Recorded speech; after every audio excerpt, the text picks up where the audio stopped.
नमस्कार दोस्तों, मैं हूं कैलाश चौधरी और आज हम पढ़ेंगे भूगोल कक्षा 8 एनसीईआरटी का अंतिम टॉपिक मानव संसाधन।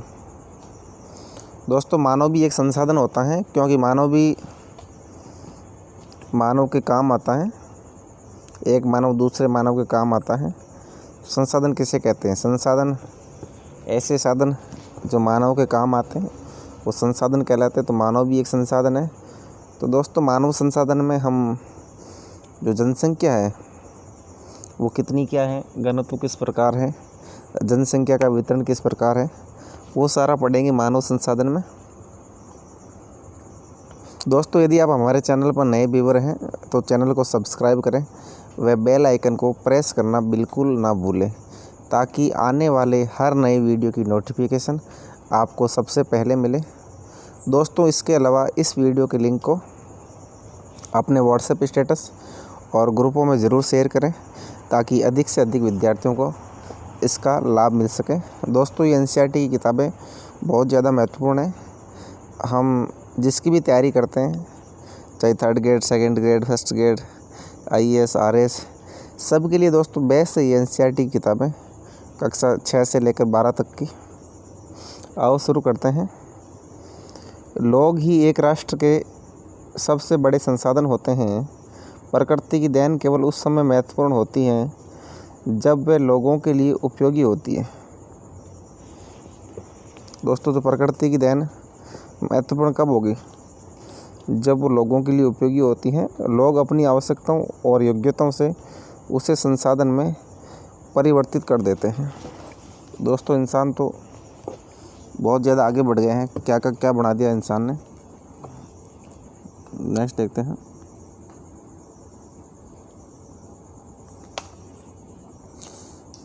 इस प्रकार मानव संसाधन ही अंतिम संसाधन है। स्वस्थ, शिक्षित और अभिप्रेरित लोग अपनी आवश्यकताओं के अनुरूप संसाधनों का विकास करते हैं। तो दोस्तों, लोग स्वस्थ होने चाहिए, शिक्षित होने चाहिए, अभिप्रेरित होने चाहिए और वो लोग क्या करते हैं? आवश्यकताओं के अनुरूप संसाधनों का विकास करते हैं। अन्य संसाधनों की भांति मानव संसाधन विश्व में समान रूप से वितरित नहीं है। दोस्तों, जितने भी संसाधन हैं उसमें जो मानव संसाधन हैं विश्व में समान रूप से वितरित नहीं है। बिल्कुल सत्य है। अपने शैक्षिक स्तर, आयु, लिंग में वे एक दूसरे से भिन्न हैं और उनकी संख्या और लक्षण भी बदलते रहते हैं। अब ये क्या आप जानते हैं? भारत सरकार के अधीन एक मानव संसाधन मंत्रालय है। दोस्तों, जो मानव संसाधन मंत्रालय है जिसके अभी जो मंत्री हैं रमेश पोखरियाल निशंक है, मानव संसाधन मंत्री, जो आप इसको शिक्षा मंत्रालय के नाम से जान सकते हैं। वैसे जो एजुकेशन का काम होता है। दोस्तों, 1985 में इस मंत्रालय का निर्माण लोगों के कौशल को बढ़ाने के लिए किया गया तथा इससे यह प्रदर्शित होता है कि लोग देश के लिए कितने महत्वपूर्ण संसाधन हैं। दोस्तों, आपको ध्यान रखना है कब बना था मानव संसाधन मंत्रालय? तो 1985 में बना है। और वर्तमान में इसके मंत्री कौन से हैं? रमेश पोखरियाल निशंक। नेक्स्ट देखते हैं। विचित्र दे रखा दोस्तों, ये कुछ बच्चे हैं। ये पूछ रही हैं 1 अरब में कितने शून्य होते हैं? इस संख्या को आप लिखेंगे। ये टीचर पूछ रही है बच्चों को। तो दोस्तों, 1 अरब में 9 शून्य होते हैं, 9 जीरो आएंगे। विश्व में लगभग 6.6 अरब लोग हैं।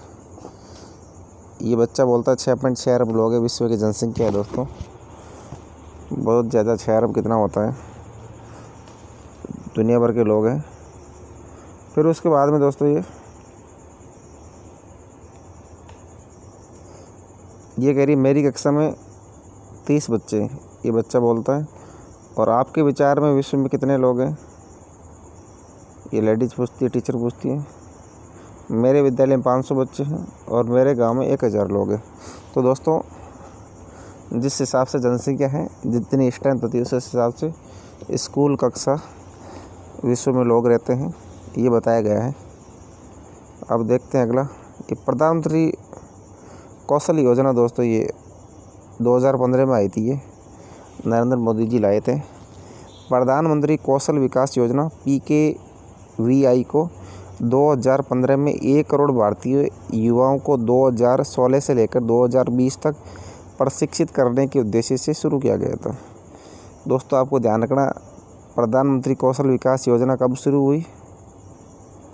तो ये शुरू हुई दोस्तों 2015 की बात है और इसका लक्ष्य है 2016 से लेकर 2020 तक ये प्रशिक्षित करने के उद्देश्य से शुरू की गई। और इस योजना का उद्देश्य संभाव्य और मौजूदा रोजगार अर्जक को गुणवत्ता शिक्षण प्रदान करके रोजगार योग्य कौशल को योग्यता के अनुसार प्रोत्साहित करना है। दोस्तों इसका टारगेट था ये। अब है दोस्तों जनसंख्या का वितरण। जो हमारी जनसंख्या का वितरण किस प्रकार है, विश्व की जनसंख्या का वितरण वो इसमें दिखाया गया है। भूपृष्ठ पर जिस प्रकार लोग फैले हैं उसे जनसंख्या का वितरण प्रतिरूप कहते हैं। दोस्तों जितने भी लोग फैले हुए कहीं पर ज़्यादा हैं, कहीं पर कम हैं, तो ये सारा जनसंख्या वितरण का प्रतिरूप है। और विश्व की जनसंख्या का 90% से अधिक भाग भूपृष्ठ के लगभग 30% भाग पर निवास करता है। तो दोस्तों कितनी ज़्यादा वितरण में असमानता है। जो 90% लोग हैं मात्र 30% क्षेत्र में रहते हैं और जो बाकी 10% लोग हैं वो 70% एरिया में रहते हैं। ये दोस्तों असमानता होने के कुछ कारण होते हैं। तो ज़्यादा जनसंख्या कहाँ होती है? जहाँ मैदानी क्षेत्र हो, तटवर्ती क्षेत्र हो, जहाँ सारी सुविधाएं मिल जाए, चिकित्सा, स्वास्थ्य, अच्छी जलवायु हो, वहाँ ज़्यादा लोग रहते हैं। और उसी प्रकार जो पहाड़ी इलाका है, रेगिस्तानी है, पीने के लिए पानी नहीं है, ऐसे कठिन क्षेत्रों में जो जलवायु की दृष्टि से कठिन होते हैं वहाँ जनसंख्या कम रहती है।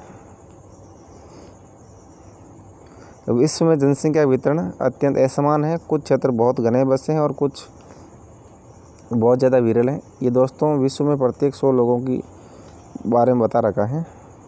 दक्षिणी और दक्षिणी पूर्वी एशिया, यूरोप, उत्तरी अमेरिका घने बसे क्षेत्र हैं। दक्षिणी और दक्षिणी पूर्वी एशिया में कौन सा आ गया दोस्तों? ये हमारा भारत हो गया, इंडोनेशिया, बांग्लादेश, ये देश हो गए। यूरोप के अंदर तो जनसंख्या काफ़ी ज़्यादा है, जैसे जर्मनी, इंग्लैंड, फ्रांस। उत्तरी अमेरिका, ये कनाडा और अमेरिका हो गया। ये न्यूयॉर्क वाला क्षेत्र। उच्च अक्षांशीय क्षेत्रों,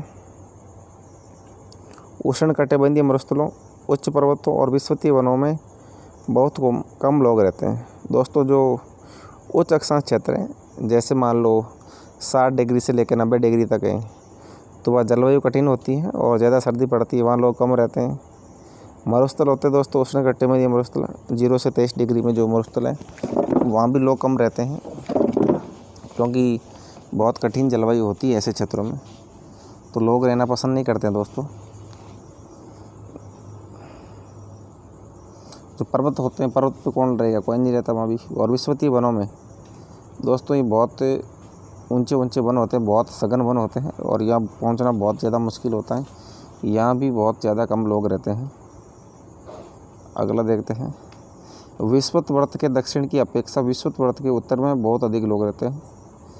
ये कह रहे हैं कि जो 0 डिग्री अक्षांश है उसके जो उत्तर में यानी उत्तरी गोलार्ध में लोग ज़्यादा रहते हैं, दक्षिणी गोलार्ध में कम लोग रहते हैं। क्योंकि दोस्तों दक्षिणी गोलार्ध ज़्यादातर महासागर है, वहाँ स्थल भाग कम ही है दक्षिण के अंदर। जैसे दक्षिणी अमेरिका हो गया, ऑस्ट्रेलिया हो गया और थोड़ा अफ्रीका मान लो, इतने ही क्षेत्र हैं। अंटार्कटिका पर तो लोग रहेंगे नहीं, क्योंकि वहाँ तो बर्फ़ पड़ती है बिल्कुल। और विश्व की कुल जनसंख्या के लगभग 3/4 लोग, 3/4 कितना होता है दोस्तों? यानी 4 भाग का तीसरा भाग, 3/4 यानी 75% लोग 2 ही महाद्वीप दोस्तों, एशिया और अफ्रीका, यहाँ रहते हैं। ये तो सघन बसे क्षेत्र हैं एशिया और अफ्रीका। और विश्व के 60% लोग केवल 10 देशों में रहते हैं। दोस्तों 60% जनसंख्या मात्र 10 देशों में निवास करती है और इन सभी देशों में 10 करोड़ से अधिक लोग रहते हैं। उनके बारे में जानेंगे कौन कौन से देश हैं।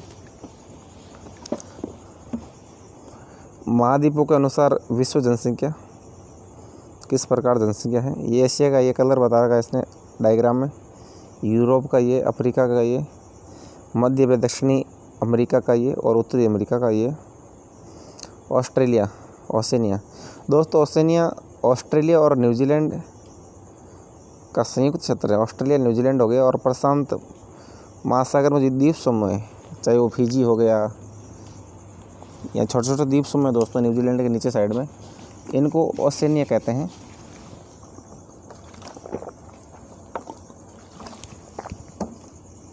तो आपको ध्यान रखना है ओसेनिया महाद्वीप इसे ही बोलते हैं, और यूरेशिया किसे बोलते हैं, और एशिया और यूरोप को संयुक्त रूप से यूरेशिया कहते हैं। अब देखते हैं इसको, ये एशिया है, इतने लोग देखो 100 में से इतने लोग तो इसी मिल जाएंगे, आधे से ज़्यादा, यानी 56% लोग रहते हैं एशिया में। यूरोप का दोस्तों कौन सा हो गया, यूरोप हो गया, यहाँ भी अच्छे खासे लोग रहते हैं। और फिर ये अफ्रीका हो गया, अफ्रीका में बहुत ज़्यादा रहते हैं। और ये अमेरिका महाद्वीप है, इसमें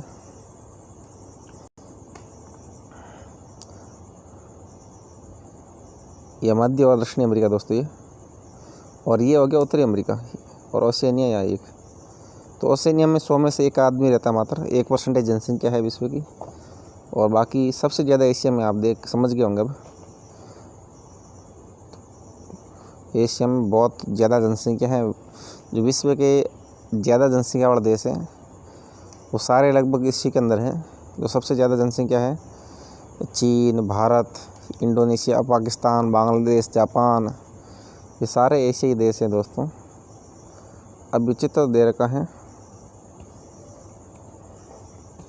अब देखिए आप इसको, विश्व की घनी आबादी वाले देश, विश्व की रूपरेखा मानचित्र पर इन देशों को चिन्हित करें। तो जनसंख्या के हिसाब से दे रखा है, ये चीन है, सबसे ज़्यादा जनसंख्या है। यह डायग्राम दे रखा है दोस्तों, तो आप समझ गए होंगे। ये डायग्राम में 1000 मिलियन से मतलब है 1 अरब, 120 करोड़, 140 करोड़। तो दोस्तों इसमें 136 करोड़ जनसंख्या करीबन चीन के अंदर। भारत के अंदर 121 करोड़ है दूसरे नंबर पर।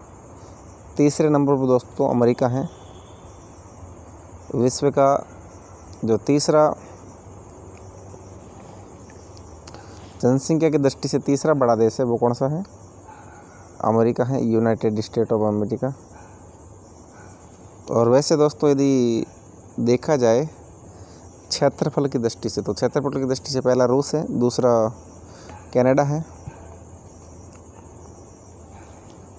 और जो तीसरा स्थान है दोस्तों, तीसरा स्थान है जो हमारे अमेरिका है। अमेरिका दोस्तों दोनों जगह तीसरे स्थान पे है जनसंख्या और क्षेत्रफल में, और चौथे पे आ जाएगा चाइना। अब हो गया इंडोनेशिया चौथे पर जनसंख्या की दृष्टि से, 5वां ब्राज़ील हो गया, 6ठा पाकिस्तान है जनसंख्या की दृष्टि से, 7वां बांग्लादेश, ये अपने दोनों पड़ोसी देश है, 6ठा 7वें नंबर पे, 8वें पे नाइजीरिया है। ये दोस्तों अफ्रीकी देश हैं जहाँ सबसे ज़्यादा जनसंख्या है अमेरिका के अंदर।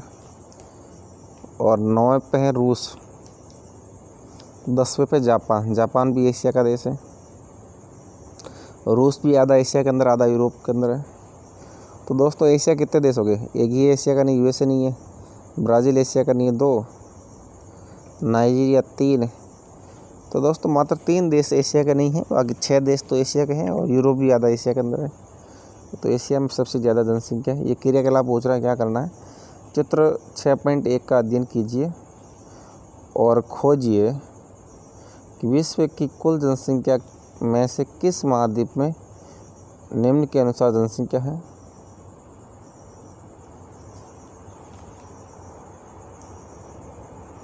केवल 5%, केवल 13%, केवल 1% और केवल 12%। तो दोस्तों 1% जनसंख्या किस में है, तो आपको पता होगा ऑस्ट्रेलिया के अंदर है। और केवल 5% 12, 13 ये भी देखते हैं ऊपर।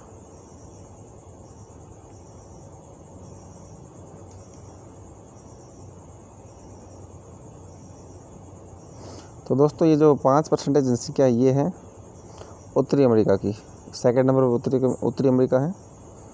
और जो 12% है, तो दोस्तों 12% है मध्य और दक्षिणी अमेरिका तीसरे नंबर पे। और 13 पे है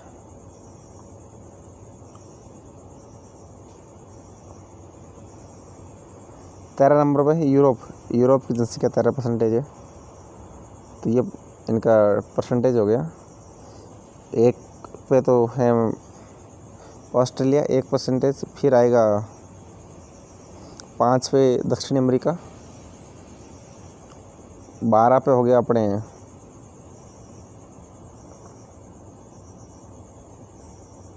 अफ्रीका, 13 पे यूरोप। अब नेक्स्ट देखते हैं। क्या आप जानते हैं भारत की जनसंख्या का औसत घनत्व 382 व्यक्ति प्रति वर्ग किलोमीटर है। तो भारत की जनसंख्या दोस्तों इसका घनत्व है 382 व्यक्ति और विश्व का है 51 व्यक्ति, 51 व्यक्ति। जनसंख्या का घनत्व पृथ्वी पृष्ठ के एक इकाई क्षेत्र में रहने वाले लोगों की जनसंख्या को जनसंख्या का घनत्व कहते हैं। जनसंख्या घनत्व किसे कहते हैं? तो जितने लोग रहते हैं वैसे घनत्व 1 वर्ग किलोमीटर में निकालते हैं। 1 वर्ग किलोमीटर क्षेत्र में जितने लोग रहते हैं उन्हें जनसंख्या घनत्व कहते हैं। एक इकाई क्षेत्र आप 1 वर्ग किलोमीटर ले सकते हैं। सामान्य रूप से ये प्रति वर्ग किलोमीटर में व्यक्त किया जाता है। संपूर्ण विश्व का औसत घनत्व 51 व्यक्ति प्रति वर्ग किलोमीटर है और सबसे अधिक जनसंख्या घनत्व दक्षिणी मध्य एशिया में है। इसके पश्चात दोस्तों दक्षिणी मध्य एशिया के अंदर भारत और चीन आते हैं और इसके पश्चात पूर्वी एशिया के अंदर ये जापान, कोरिया वाला क्षेत्र आएगा और दक्षिणी पूर्वी एशिया जिसके अंदर इंडोनेशिया, ये बांग्लादेश, ये देश आएंगे। यहाँ भी बहुत अच्छी जनसंख्या है। अब नेक्स्ट देखते हैं।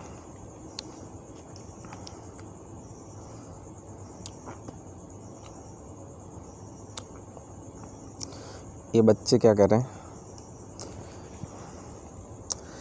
जब कक्षा के पूरे 30 विद्यार्थी उपस्थित होते हैं तब हमारी कक्षा बहुत भरी हुई दिखती है, लेकिन जब यही विद्यार्थी स्कूल के सभा भवन में बैठते हैं तब वह कक्षा खुला और खाली दिखाई पड़ता है। तो दोस्तों कम लोग होंगे तो छोटे कमरे में ज़्यादा दिखेंगे और जो बड़ा रूम होगा वहाँ खाली खाली दिखेगा। ये बच्चा दूसरा कहता है क्योंकि सभा भवन का आकार या क्षेत्र कक्षा से बड़ा है, लेकिन जब स्कूल के सभी विद्यार्थी सभा भवन में आ जाते हैं तब सभा भवन भी भरा हुआ दिखाई पड़ता है। यानी जहाँ कम क्षेत्र में ज़्यादा लोग रहेंगे तो वो तो भरा हुआ दिखेगा ही। वैसे ही सेम जनसंख्या के अंदर है। ये चित्र 6.2 को देखें और पता लगाएं इनमें से कितने देश एशिया में हैं। तो हमने देख लिया दोस्तों एशिया में अंदर कितने देश है। 10 में से 6 देश एशिया के अंदर हैं। एक अपन रूस को छोड़ दें तो एक हो गया अपने यूरोप का और एक हो गया उत्तरी अमेरिका का, एक ही हो गया दक्षिणी अमेरिका का और एक ब्राज़ील हो गया। ब्राज़ील दक्षिणी अमेरिका का हो गया, उत्तरी अमेरिका का USA हो गया और अपने रूस हो गया यूरोप का और नाइजीरिया हो गया अफ्रीका का। तो 6 देश दोस्तों 10 में से एशिया में है और बाकी 4 देश एक चारों महाद्वीपों में है। ऑस्ट्रेलिया के अंदर है नहीं इतनी जनसंख्या वितरण को प्रभावित करने वाले कारक। तो दोस्तों जनसंख्या वितरण को कौन कौन से कारक प्रभावित करते हैं वो हम देखेंगे इसके अंदर। प्रभावित करने से मतलब है ऐसे कौन कौन से फैक्टर हैं जिसकी वजह से कहीं पर जनसंख्या ज़्यादा होती है और कहीं पर कम होती है। पहला है दोस्तों भौगोलिक कारक।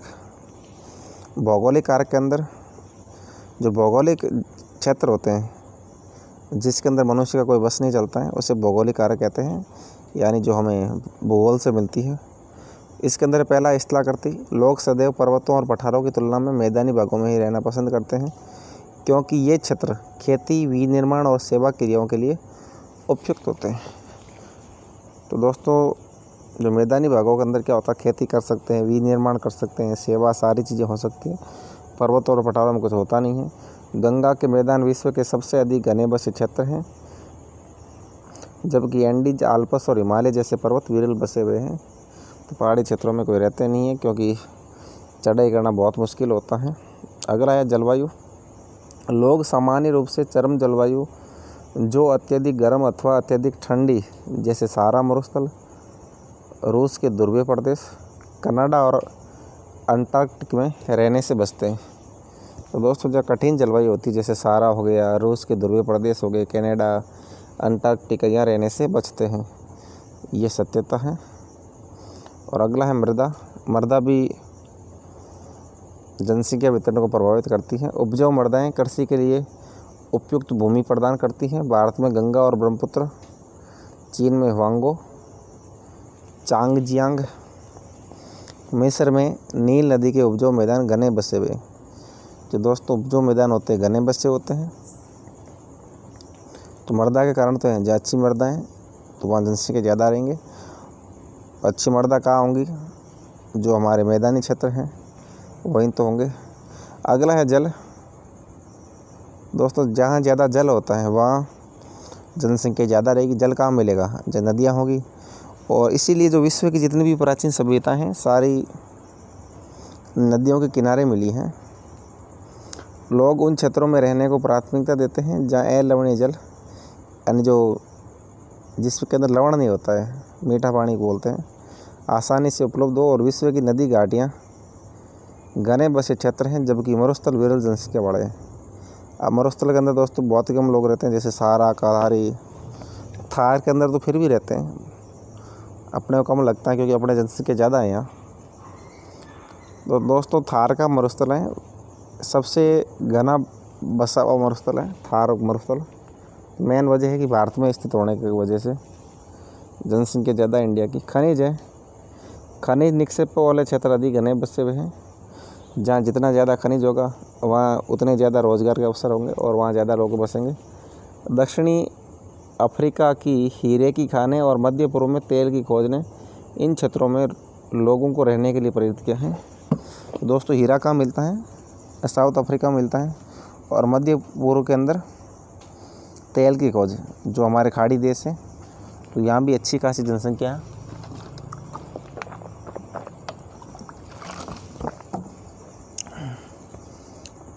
अब नेक्स्ट देखते हैं दोस्तों। अगला कारण है सामाजिक, सांस्कृतिक और आर्थिक कारक। यह भी जनसंख्या वितरण को प्रभावित करता है। इसके अंदर देखते हैं क्या क्या है। सामाजिक, सांस्कृतिक और आर्थिक कारक के अंदर आर्थिक कारक के अंदर आएगा औद्योगिक क्षेत्र रोजगार के अवसर प्रदान करते हैं। जो इंडस्ट्रियल एरिया है वो रोजगार के अवसर प्रदान करेंगे। लोग बड़ी संख्या में इन क्षेत्रों की ओर आकर्षित होते हैं। और जापान में ओसाका और भारत में मुंबई दो घने बसे हुए क्षेत्र हैं। तो ओसाका औद्योगिक एरिया है जापान का, और मुंबई भी भारत का इंडस्ट्रियल एरिया है। तो यहाँ रोजगार के अच्छे अवसर हैं, इसी वजह से लोग ज़्यादा रहते हैं मुंबई के अंदर। दोस्तों, जो सूती वस्त्र उद्योग अच्छी खासी मात्रा में।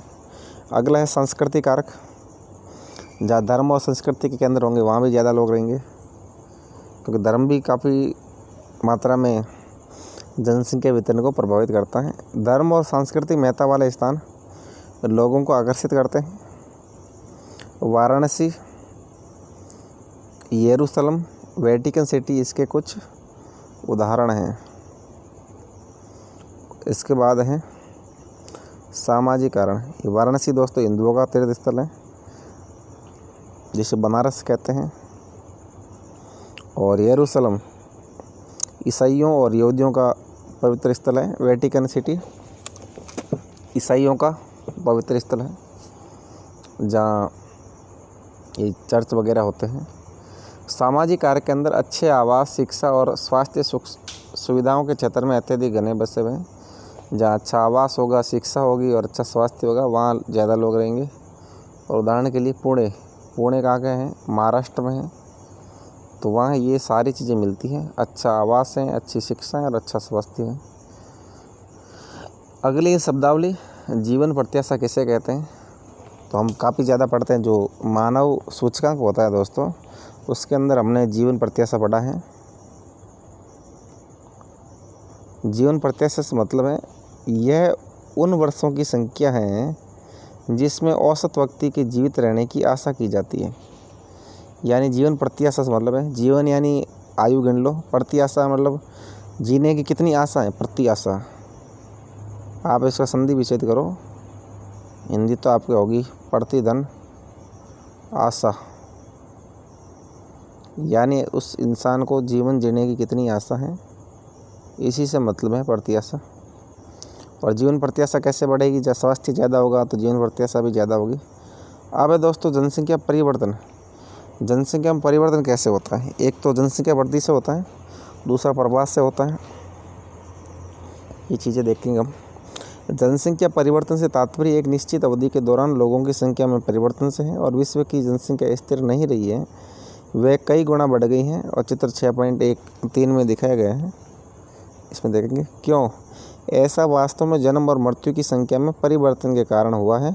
मानव इतिहास की लंबी अवधि में सन 1800 तक विश्व की जनसंख्या धीरे धीरे बढ़ी। तो दोस्तों 18वीं सदी तक जनसंख्या धीरे धीरे बढ़ी और बड़ी संख्या में बच्चे जन्म लेते थे, लेकिन शीघ्र ही उनकी मृत्यु भी हो जाती थी, क्योंकि स्वास्थ्य सुविधाएं थी नहीं पहले। ऐसा इसलिए था क्योंकि यहाँ उचित स्वास्थ्य सुविधाएं नहीं थी और सभी लोगों के लिए पर्याप्त भोजन उपलब्ध नहीं था। किसान सभी लोगों की भोजन की आवश्यकताओं को पूरा करने के लिए पर्याप्त उत्पादन करने में सक्षम नहीं थे, क्योंकि इतनी टेक्नोलॉजी नहीं थी, इतने उर्वरक नहीं थे। इस वजह से सबको भोजन नहीं मिलता था और स्वास्थ्य शिक्षाएं नहीं थी और बच्चे फिर ख़त्म हो जाते जन्मते ही। और इसके परिणाम स्वरूप जनसंख्या में वृद्धि बहुत कम थी। ये है 1800 ईस्वी तक की बात है। और उसके बाद देखते हैं सन 1804 ईस्वी में विश्व की जनसंख्या 1 अरब हो गई थी। 1804 में हो गई 1 अरब। और अगले 150 साल बाद 1959 में विश्व की जनसंख्या 3 अरब हो गई। तो दोस्तों 150 सालों में 3 गुना बढ़ गई। इसे प्राय जनसंख्या विस्फोट कहते हैं। जब 3 गुना जनसंख्या बढ़ जाएगी तो जनसंख्या विस्फोट ही तो होगा। 1999 में 30 वर्ष की अवधि से कम समय में जनसंख्या दोगुनी हो गई, यानी 1999 हो गए 6 अरब। तो कितना ज़्यादा विस्फोट हो रहा है जनसंख्या का। इस वृद्धि का मुख्य कारण खाद्य आपूर्ति और औषधियों के कारण मृत्यु दर का कम होना है, जबकि जन्म दर अभी भी बहुत अधिक रही। स्वास्थ्य सुविधाएं हो गई तो मृत्यु दर तो कम हो गई सुविधा लेके, लेकिन जन्म दर कम नहीं हो रही है। वजह ये कि अभी भी बहुत ज़्यादा अंधविश्वास है और ज़्यादातर लोग ये समझते हैं कि बच्चा भगवान की देन होता है, इस वजह से चलते रहते हैं बच्चे। तो फिर जन्म दर पर अभी रोक लगी नहीं है, लगनी चाहिए दोस्तों। ये भी जन्मों को साधारणतः जन्म दर में आंका जाता है। जन्म दर, तो जन्म दर किसे कहते हैं? जन्म दर अर्थात प्रति 1000 व्यक्तियों पर जीवित जन्मों की संख्या में मापा जाता है। यानी दोस्तों 1000 बच्चे पर कितने लोग जीवित बच्चे हैं, कितने बच्चे जीवित बच्चे हैं, उससे कहेंगे जन्म दर। और मृत्यु दर में क्या होगा? यानी 1000 आदमी मरने वाले हैं, मृत्यु दर को प्रति 1000 व्यक्तियों पर मृतकों की संख्या मापा जाता है। 1000 आदमी पर कितने मरे? किसी क्षेत्र विशेष में लोगों के आने जाने को प्रवास कहते हैं। जैसे एक क्षेत्र से दूसरे क्षेत्र में लोग आ जा रहे हैं, उसे क्या कहेंगे? प्रवास कहेंगे। अगला है जन्म और मृत्यु परिवर्तन के प्राकृतिक कारण है। दोस्तों जन्मना और मरना इंसान के हाथ में नहीं है और नेचुरल है ये तो। और एक देश के जन्म दर और मृत्यु दर के बीच के अंतर को क्या बोलते हैं? प्राकृतिक वृद्धि दर बोलते हैं। जितने लोग जन्मे और जितने मरे उसके अंदर जितना डिफरेंस है उसे बोलेंगे प्राकृतिक वृद्धि दर कहेंगे। अब दोस्तों देखते हैं विश्व की जनसंख्या वृद्धि किस प्रकार हुई है। ये 1800 ईस्वी के अंदर 1 अरब हो गई 900 मिलियन देर का, पहले और कम थी। यानी 500 ईसा पूर्व की बात है जब मात्र विश्व की जनसंख्या 100 मिलियन थी। कितनी कम थी देखो दोस्तों।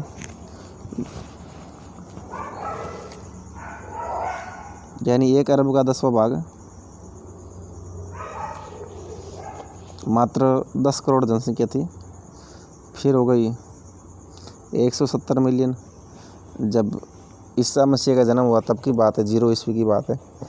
फिर हो गई 205 मिलियन 1000 ईस्वी में, 1000 साल बाद। 1500 के अंदर हो गई 425 मिलियन। 1800 में हो गई 900 मिलियन। 1900 ईस्वी में हो गई 1625 मिलियन। 1950 के अंदर हो गई फिर 2500 मिलियन। और फिर दोस्तों 1974 के अंदर हो गई 4000 मिलियन। और फिर 99 और 25 और 1999 के अंदर हो गई 6000 मिलियन, यानी 6 अरब लोग पूरे हो गए। और ये बता रहे हैं 2025 में कितनी हो जाएगी। तो दोस्तों अनुमान है कि 8 अरब से अधिक जनसंख्या 2025 में हो जाएगी। यानी अब वर्तमान में जनसंख्या करीबन 8 अरब जनसंख्या है। 2021-20 चल रहा है, ये इतनी जनसंख्या बढ़ती है। विश्व में जनसंख्या के बढ़ने का मुख्य कारण प्राकृतिक वृद्धि दर का तीव्रता से बढ़ना है। दोस्तों जनसंख्या क्यों बढ़ती है, तो प्राकृतिक तो वृद्धि की दर है वो तीव्रता से बढ़ना है। और प्राकृतिक वृद्धि दर आपको समझ में आ गया होगा, तो जितने लोग जन्मते हैं और जितने मरते हैं और उसके बीच में अंतर है उसे प्राकृतिक वृद्धि दर कहते हैं। मेन कारण ये मृत्यु दर से जन्म दर का अधिक होने पर जनसंख्या वृद्धि किस प्रकार होगी। ये जनसंख्या वृद्धि ये ताकड़ी बना रखी है, तो लोग ज़्यादा जन्म रहे हैं और कम मर रहे हैं तो जनसंख्या वृद्धि ज़्यादा होगी। और अगला चित्र है जनसंख्या स्थिर। देखो बराबर बैठे हुए जन्मने वाले और मरने वाले, एक जैसी जनसंख्या रहेगी। और अगला है जन्म दर से मृत्यु दर का अधिक होना, जनसंख्या कम होना। लोग कम जन्म रहे लेकिन मर ज़्यादा रहे, तो इसे जनसंख्या वृद्धि दर कम हो जाएगी। ये जनसंख्या संतुलित है। अब देखते हैं जनसंख्या वृद्धि का क्या कारण है। प्रवास एक अन्य कारण है जिससे जनसंख्या के आकार में परिवर्तन होता है। यानी जनसंख्या चेंज होती रहती है, कभी कहाँ कभी कहाँ। लोग एक देश में अथवा देशों के बीच एक स्थान से दूसरे स्थान पर जा सकते हैं, तो जाते हैं बिल्कुल दोस्तों, क्योंकि बहुत सारी सुविधाएं हैं, वीज़ा वगैरह, कहीं भी आओ जाओ। अब है उत्प्रवासी किसे कहते हैं। उत्प्रवासी वे लोग होते हैं जो देश छोड़ते हैं। उत यानी छोड़ना। उत दोस्तों हिंदी का पढ़ते हैं उत।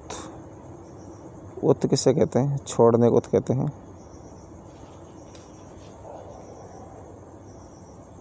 उत्सर्ग, जैसे उत्सर्ग होता है यानी छोड़ते हैं, मलमूत्र त्यागते हैं। उत्सर्ग करना, मलमूत्र उत्सर्ग करना, छोड़ने को कहते हैं। जब कोई व्यक्ति देश छोड़ते उसे कहेंगे उत्प्रवासी। और अप्रवासी वे लोग होते हैं जो देश में आते हैं, आने को कहते हैं अप्रवासी। संयुक्त राज्य अमेरिका और ऑस्ट्रेलिया जैसे देशों में भीतरी प्रवास अथवा अप्रवास द्वारा संख्या बढ़ी है। दोस्तों इन देशों की क्या समस्या है अमेरिका और ऑस्ट्रेलिया की, कि लोग यहाँ आना चाहते हैं, बाहर से लोग आए हैं। मेन वजह ये है। सूडान देश एक ऐसा देश है जिसमें लोगों के बाहर चले जाने अथवा उत्प्रवास के कारण जनसंख्या में कमी अनुभव की जा रही है। तो सूडान में उल्टा है, क्योंकि सूडान के अंदर ये सारी सुविधा है नहीं, रोज़गार है नहीं, कुछ भी मिलता नहीं सूडान के अंदर। तो रोज़गार की तलाश में लोग विदेशों में जा रहे हैं, विकसित कंट्री में, तो वहाँ उत्प्रवास है। अब ये शब्दावली, अप्रवास किसे कहते हैं, जब व्यक्ति नए देश में जाता है उसे कहते हैं अप्रवासी। और उत्प्रवास जब व्यक्ति एक देश को छोड़ता है उसे कहते हैं उत्प्रवासी कहते हैं। तो दोस्तों अप्रवासी जब वो हमारे NRI लोग आते हैं तो हम अप्रवासी बोलते हैं। वो अप्रवासी भारतीय दिवस भी मनाते हैं। महात्मा गांधी आए थे, उनकी याद में मनाते हैं। अब है अंतर्राष्ट्रीय प्रवास की सामान्य प्रवृत्ति यह है कि लोग अच्छे आर्थिक अवसरों की खोज में कम विकसित राष्ट्रों से अधिक विकसित राष्ट्रों में चले जाते हैं। देशों के अंदर बड़ी संख्या में लोग रोजगार, शिक्षा और स्वास्थ्य सुविधाओं की खोज में ग्रामीण क्षेत्रों से नगरीय क्षेत्रों की ओर चले जाते हैं। तो दोस्तों, ग्रामीण क्षेत्रों से नगरीय क्षेत्रों के अंदर जो प्रवास है वो अपने खुद के देश में होता है, क्योंकि गाँव के अंदर रोजगार, शिक्षा, स्वास्थ्य ये सारी सुविधाएं कम मिलती हैं और नगरों के अंदर अपेक्षाकृत ज़्यादा हैं। इस वजह से ये प्रवास होता है। अब अगला देखते हैं, जनसंख्या वितरण के प्रतिरूप क्या है। जनसंख्या वृद्धि की दर विश्व में अलग अलग है। यद्यपि विश्व की कुल जनसंख्या तेज़ी से बढ़ रही है, फिर भी सभी देशों में ये वृद्धि अनुभव नहीं की जा सकती। कहीं पर अनुभव होता है, कहीं नहीं होता है। कुछ देशों में जैसे केन्या में जनसंख्या वृद्धि दर ऊँची है।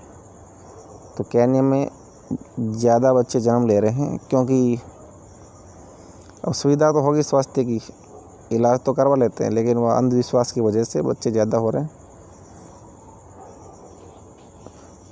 उन देशों में जन्म दर और मृत्यु दर दोनों ही ऊंची है। दोस्तों, ये जो देश हैं अफ्रीका के देश केन्या वगैरह, तो यहाँ अच्छी सुविधाएं नहीं है, इस वजह से जन्म दर और मृत्यु दर दोनों ही ऊंची है। और हाल ही में स्वास्थ्य सेवाओं में सुधार के साथ मृत्यु दर में कुछ कमी आई है, परंतु जन्म दर अभी भी अधिक है और जिससे वृद्धि दर बढ़ रही है। अन्य देशों जैसे यूके, जिसे यूनाइटेड किंगडम या ब्रिटेन कहते हैं, में निम्न जन्म दर और मृत्यु दर के कारण जनसंख्या वृद्धि दर की दर मंद है। तो यहाँ लोग जन्मते भी कम हैं और मरते भी कम हैं, क्योंकि यहाँ के लोग पढ़े लिखे हैं, समझदार हैं, इस वजह से कम बच्चे जन्मते हैं और अच्छी स्वास्थ्य सुविधा होने की वजह से मृत्यु दर भी यहाँ की कम है। दोस्तों, ये जनसंख्या वृद्धि की अलग अलग दरें बता रखी है, किस प्रकार जनसंख्या वृद्धि दर हो रही है। ये अति उच्च के अंदर 3% से अधिक है, यानी एक साल के अंदर 3% से ज़्यादा लोग बड़ी वृद्धि करेंगे, उनका है। उसके बाद उच्च है 2 से 2.9, आदर्श 1 से 1.9, निम्न के अंदर 0.9 या कम, ये है 0 या खास। तो दोस्तों, अति उच्च में कौन से क्षेत्र हैं? एक ही मैक्सिको वाला क्षेत्र है, ये अफ्रीका का कुछ क्षेत्र है। यहाँ 3% से ज़्यादा जनसंख्या वृद्धि हो रही है। ये खाड़ी देश हैं, जो कुवैत, ईरान, इराक, सऊदी अरब, यहाँ भी जन्म दर ऊँची है। ये सूडान, कीनिया, जिम्बाब्वे, इन देशों के अंदर। फिर अगला है जो दोस्तों 1.5 से 3 के बीच है, 2 से 2.9 के बीच, यानी 2 से 3 के बीच है, वो ये देश है 2 से 2.3, जो हमारे मैक्सिको है और दक्षिणी अमेरिका महाद्वीप के अंदर ये Uruguay, Paraguay, Ecuador, Argentina, Venezuela ये देश हैं। और अफ्रीका लगभग पूरा है, जहाँ जनसंख्या 2 से 3% वृद्धि दर हो रही है। और इसके अलावा पाकिस्तान और अफ़गानिस्तान ये भी क्षेत्र हैं, बांग्लादेश हो गया, इंडोनेशिया हो गया, और ये हमारे कुछ छोटे द्वीप हैं, यहाँ भी यहाँ है 2 से 3% के बीच वृद्धि दर है। अगला है आदर्श 1 से 2 के बीच के अंदर। ये दोस्तों सारे आदर्श हैं, ये जितने भी देश हैं, जैसे भारत की हो गई, चीन हो गया, अमेरिका हो गया, बड़े बड़े जितने भी देश हैं, यहाँ आदर्श जनसंख्या वृद्धि दर है। उसके बाद है निम्न 1 से कम।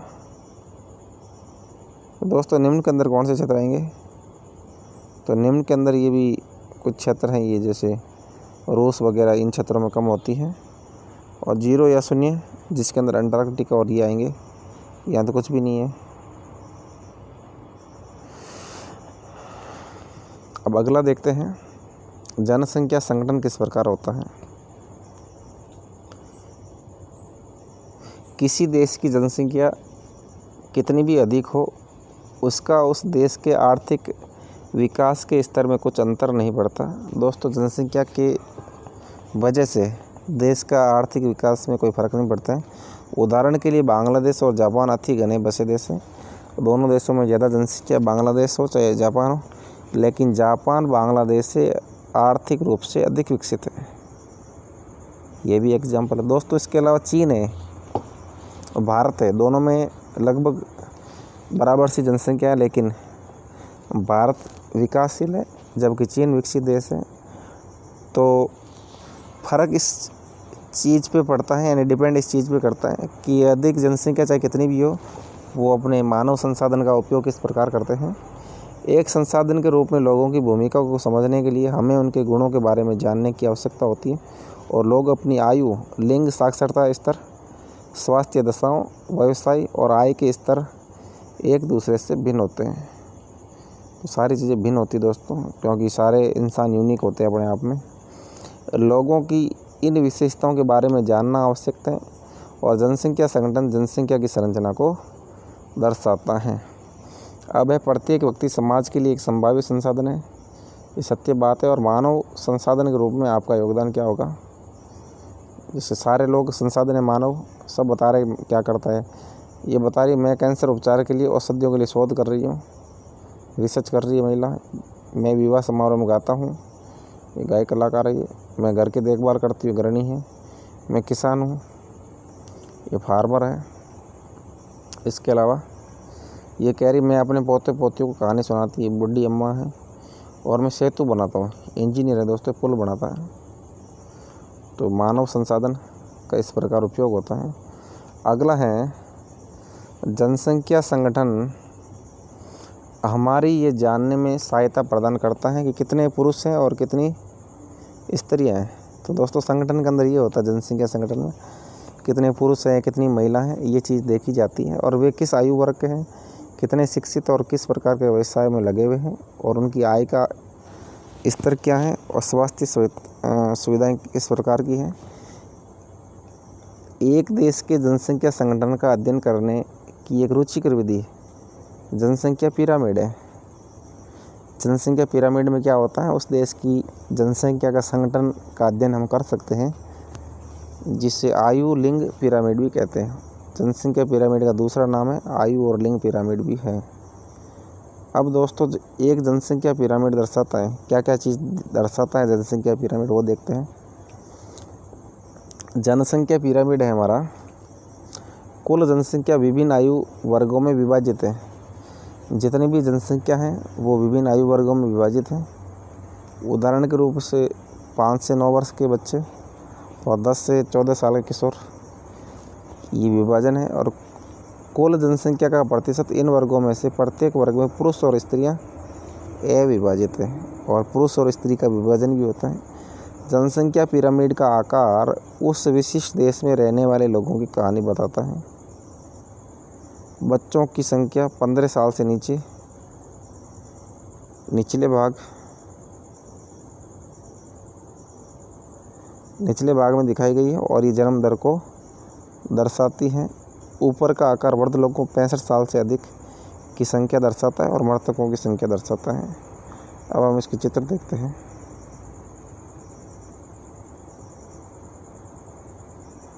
तो दोस्तों ये जनसंख्या पिरामिड है, इसके अंदर क्या ये वर्ष दे रखे इस साइड में, 0 से 4, 5 से 9, 10 से 14, 80 से 84, 85। तो इस साइड दोस्तों ये पुरुष हैं, इस साइड महिलाएं हैं। तो इस देश के अंदर क्या है, जन्म दर ऊंची है, लोग जन्म रहे काफ़ी, लेकिन मरने वाले कम हैं क्योंकि स्वास्थ्य सुविधा अच्छी है। ये कह रहा है ये त्रिभुजाकार प्रतीत होने वाला आरेख क्या है, ये बच्चा पूछ रहा है। दूसरा कहता है जनसंख्या पिरामिड है। तो दोस्तों अलग अलग देशों में अलग अलग पिरामिड बनेंगे। किसी देश में सुविधा कैसी है, किसी में क्या है, किसी में जन्मते कम है, किसी में ज़्यादा जन्मते हैं, मरते कम है, कम ज़्यादा है, वो सब देखेंगे। अब ये बच्चा कह रहा है ये क्या है, दूसरा बोलता है ये एक देश में पुरुष और स्त्रियों की वर्तमान जनसंख्या को उनके आयु वर्ग में दर्शाता है। पिरामिड के बारे में कह रहा है। क्या मैं डिटेक्टिव बन सकता हूँ, एक देश की जनसंख्या का पता लगा सकता हूँ, ये बच्चा कहता है। दूसरा कहता है अवश्य हम तीनों इसका अध्ययन करते हैं, अभी देखेंगे आगे। और दूसरा पिरामिड दोस्तों केन्या का दिया गया है। कीनिया एक देश है। अच्छा, लोग जन्म रहे तो कितने लोग जन्म रहे हैं? बहुत ज़्यादा जन्म रहे। जन्म दर उच्च है और मृत्यु दर भी उच्च है। ये पिरामिड संकड़ा यानी ज़्यादा लोग मर रहे हैं। मेन वजह यहाँ स्वास्थ्य सुविधा का अभाव है, इस वजह से केन्या के अंदर ऐसा हो रहा है। जनसंख्या पिरामिड एक देश में आश्रित लोगों की संख्या भी बताता है। युवा आश्रित लोग 15 वर्ष से कम आयु के और वृद्ध आश्रित लोग 65 वर्ष से अधिक आयु के आश्रित आयु जनसंख्या के अंतर्गत आते हैं। तो आश्रित आयु जनसंख्या में कौन सा आएंगे? 15 साल से छोटे बच्चे और 65 साल से अधिक के वृद्ध आश्रित आयु वर्ग में आएंगे। और कार्यरत वर्ग कौन सा है दोस्तों? 15 से 65 साल के लोगों का आर्थिक रूप से सक्रिय वर्ग में रखा गया है, क्योंकि ये लोग कमाते हैं और देश इन्हीं से चलता है। 15 से 65 वर्ष के लोग हैं, क्योंकि काम ये करते हैं।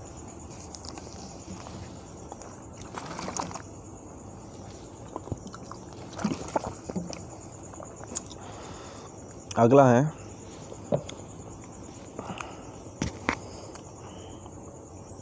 एक देश का जनसंख्या पिरामिड जिसमें जन्म दर और मृत्यु दर दोनों ही ऊंचे होते हैं।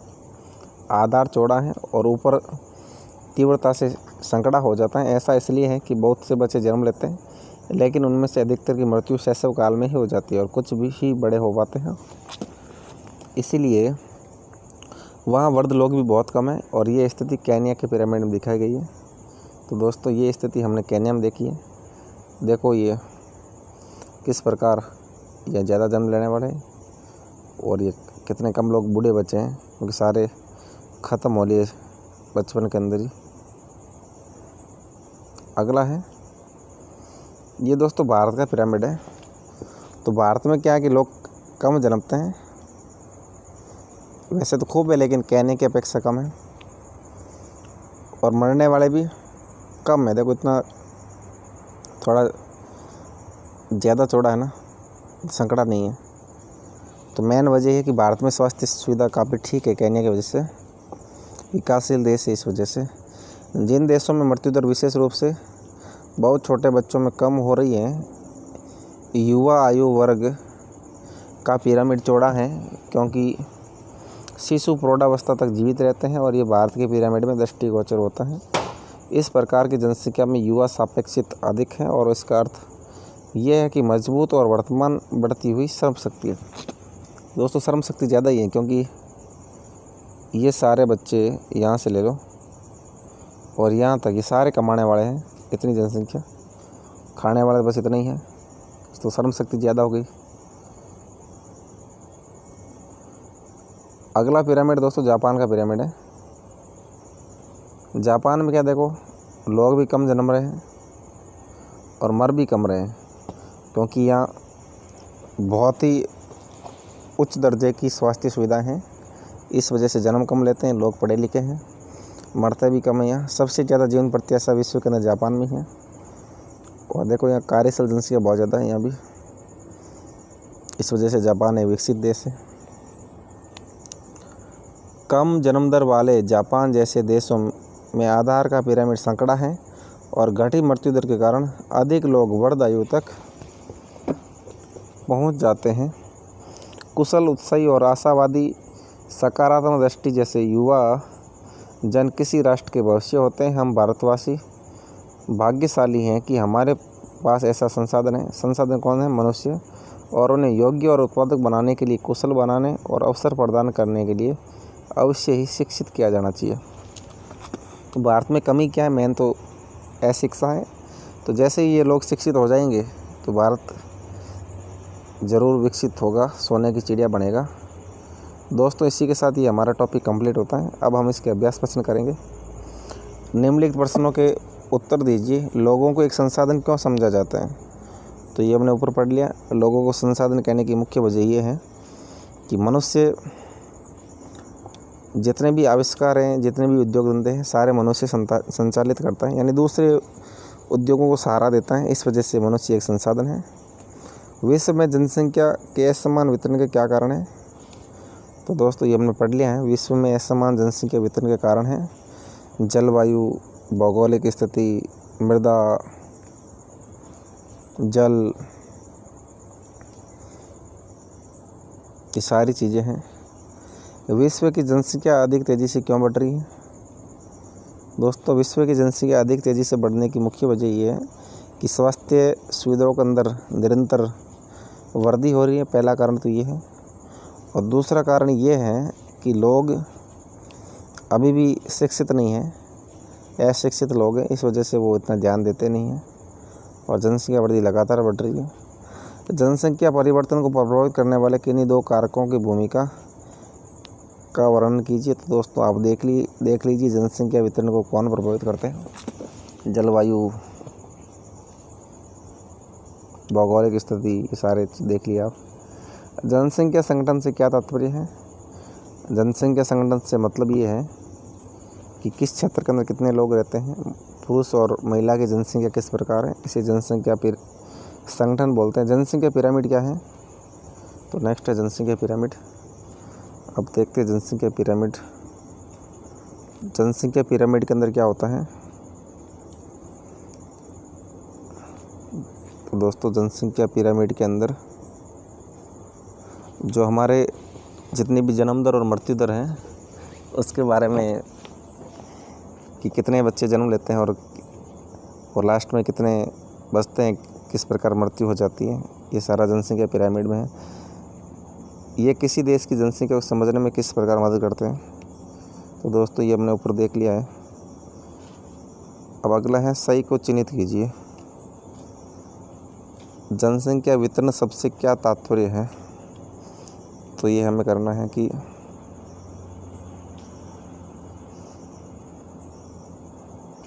इसका ये होगा, किसी विशिष्ट क्षेत्र में समय के साथ जनसंख्या में किस प्रकार परिवर्तन होता है, तो किस प्रकार चेंजमेंट होता है, इसे बोलते हैं जनसंख्या परिवर्तन।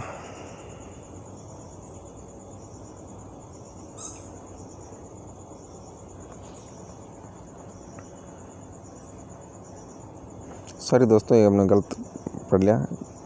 किसी दिए हुए क्षेत्र में लोग किस प्रकार वितरित हैं, तो वितरण से मतलब वितरित।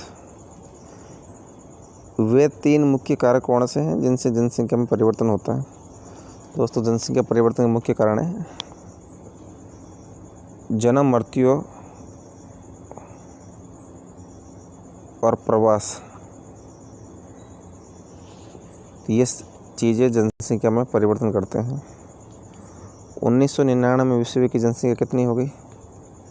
6 अरब हो गई। दोस्तों, जनसंख्या पिरामिड क्या है?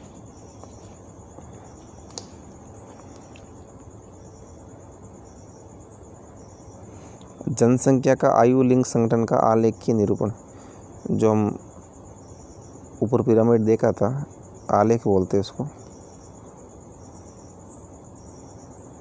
तो दोस्तों, इसी के साथ हमारा ये टॉपिक कंप्लीट होता है। आज के लिए बस इतना ही। जय हिंद, जय भारत।